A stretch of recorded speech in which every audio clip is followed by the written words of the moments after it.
All right, more Keith thoughts from the woods. One of the things I was just thinking of is one component of the mission that I have with my company, Culture Athletics, is to help people engage in more physical activity. I don't think it's really enough for us to just be prescribing, a few training sessions per week and then getting 10,000 steps a day. I think that's great. I'm not against those things. If you've seen me write and even post about these things recently, and I just don't think that they're enough. I think it's a great first step, but there's people who want to pursue a physically active lifestyle, and that doesn't just mean working out in the gym. It doesn't just mean, what are these? Sort of weird looking footprints. Yeah, it's not just about working out in the gym. It's not just about getting your steps in. Like, forget all that. What else are you doing to keep yourself physically active? It doesn't even need to be high exertion stuff. It's just moving. But it can be anything, and it can be anything. I consider athletes people who pursue a physically active lifestyle or engage in a physically active lifestyle, at least pursue it. But there's a reason why I called it culture athletics, and I think our culture is not, it's not optimal for a physically active lifestyle. This is where physical literacy comes in for me.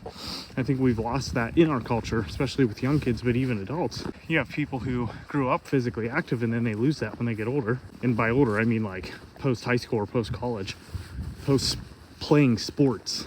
This is why I don't think being an athlete is only revolved around being in sports. But it's icy. But physical literacy is the competence, the confidence, the motivation, and then the understanding of the value of physical activity. So how do you get that? Well, it really is best learned when you're a kid, when your body is naturally inclined to be physically active and learn to explore its environment. And as long as you develop that, sports is one of the better ways, but just anything physically engaging for kids to learn.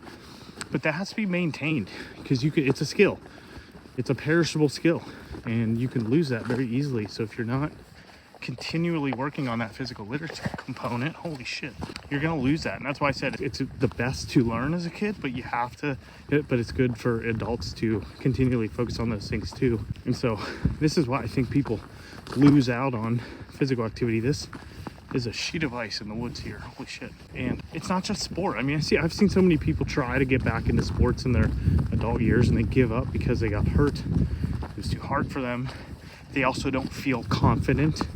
They're not competent at it anymore.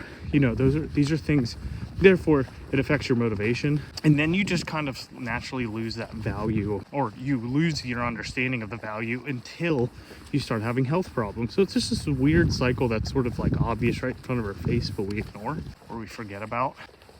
And we have to find that connection again, a connection to what motivates us to train. Should I go back that way? What motivates us to train, or I shouldn't say train, what motivates us to be physically active? Like, what would keep you from sitting on your couch scrolling through Instagram and getting outside? Like, I think about this every time I'm in the woods in the cold weather. It's like most people, there's nobody out here. In the summertime, I usually pass several people at least in the woods here. I haven't seen a single person.